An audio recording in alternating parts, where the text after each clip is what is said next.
Hey, what's up everyone? Danny Lightning back with another CSR2 video. So today we're going to do a review on the Juke R2.0. We're going to take this into live racing. I'm going to show you guys the shift pattern and all that good stuff. So this is a little teeny car with a GTR engine.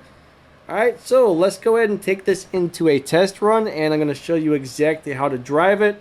I'll give you a few tips on tuning this car, and then we will take it into live and all that good stuff. So if you don't know how to tune a car, make sure you tune them yourself, okay? You can't copy other people's tunes unless your parts match theirs exactly. Every time you change parts, it can sometimes drastically change your tune, okay? So you guys got to make sure that you know how to tune your own cars, okay? This one's actually really easy to drive. It shifts a little bit fast, but you want to try and get a perfect start, okay? Hold down the gas, let go right before launch. As soon as you launch, just instantly shift into second gear and then hit your nitrous, and all good shifts after that, okay? Here we are. 3, 2, 1, launch. Second nitrous, third, fourth, fifth, sixth. Alright, very, very easy to drive. It does take a few times to get used to it because it is a fast shifting car. Now, this car doesn't beat dyno time, but for some reason it's a live racing beast. Okay, this is a live racing beast.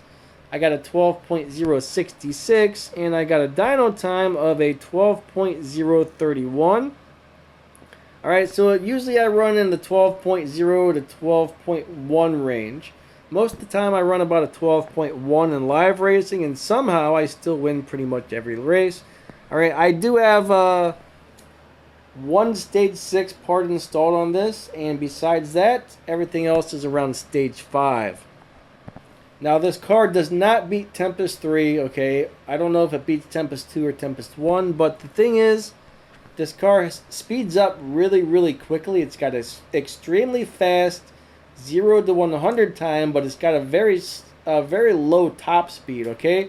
This thing speeds up quick and then it hits its top speed quickly. So, it cannot do the speed traps on the Tempest races. So this is not a great Tempest car, but it is an amazing live racing car. Most cars that beat people in live racing, alright, beat dyno time. This car does not beat dyno time, and for some reason it still wins live races. Now, stage 4 with all the fusion parts, this car still does really good in live racing. Stage 5 with all the fusion parts, or stage 5 with one stage 6 part like I have it. Now, if you don't know how to tune a car, make sure you go to my tuning playlist and check out my method on tuning, because you know what, every time you add parts to your car, I'm telling you right now, your tune is going to change. So you cannot just copy someone else's tune unless your parts match theirs exactly, or that might actually be a very bad slow tune for your car. So we're going to try and find somebody to live race here. I'm going to show you how nicely this beats people. Alright, this is a very, very hard car to beat in live racing, but guess what, guys? I am going to destroy this guy. At least that's my goal. That's what I think is going to happen. This car rarely loses a live race, which is strange because it's not a dyno beating car. Alright, well, here we go. Let's see what happens. And he's probably going to start catching up to me really soon, but I think I'm going to make it across the finish line before he does. Alright, yep, got it. Got it. If not, it was crazy close. Oh, I lost. Okay. That guy just barely beat me. And as you saw earlier on my test run, this car is capable of running just a little bit faster than this. But that almost beat, I should say that barely got beat by one of the fastest Tier 4 cars for live racing. Or one of the better, I shouldn't say the fastest, but one of the better Tier 4 cars for live racing. Let's try and race somebody else. This is another car that's extremely hard to beat. One thing pretty interesting is this car doesn't beat dyno time, so in live racing, it doesn't necessarily get pushed into faster and faster and faster lobbies like a lot of the other cars. On stage 4, this thing is awesome. On stage 5, this thing is awesome. It doesn't matter, either one does great for live racing. Alright, here we go. Let's see if we can beat this car. Hopefully this video is not going to make me a liar, but I race this thing all the time and it almost always wins. Usually by about 1 to 2 car lengths. So we got that one. The first guy got the best of us, but we got this guy, alright? So let's go find someone else. We'll go ahead and do 2 or 3 more live races, and then we'll talk about how fast this car is when you max it out and all that good stuff. But I just want you guys to see how good this is for live racing before we talk about the other stuff. Personally, this is one of those cars where if you don't have a really good live racing car, you should definitely try and get this, alright? But if you do have a good live racing car, the only reason I can see to have this right now is, well, it doesn't get pushed into faster lobbies often. So that's a good thing. You don't have to reset this car like you do with a lot of them. And it is the Prestige Cup car this season, so you're going to need it for the Prestige Cup. Alright, let me pause this. Okay, so we're going to race this NSX-R, another really, really good live racing car, but I'm pretty confident that I am going to win, alright? Here we go.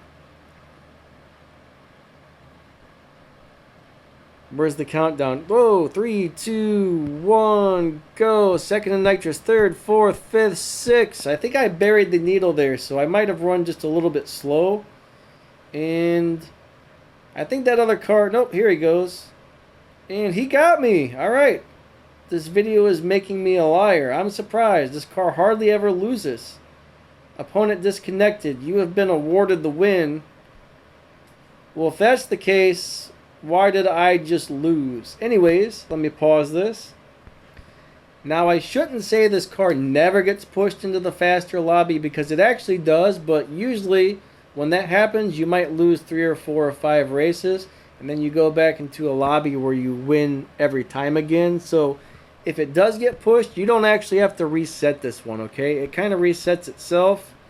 Let's find someone else to race. Let's try this purple car right here. He says no, he doesn't want to race. Let me pause this again. Alright, so I'm having a really hard time getting any races right now. Either people are refusing or they're disconnecting every time. So after this race, we'll talk about what this car can do completely maxed out and all that good stuff. Alright. 3, 2, 1, go. Second and nitrous, third, fourth, fifth, sixth, and that's all she wrote. So let's see what happens. I know a lot of you guys have seen me race this on live streams and pretty much beat everybody. There we go, we got that one.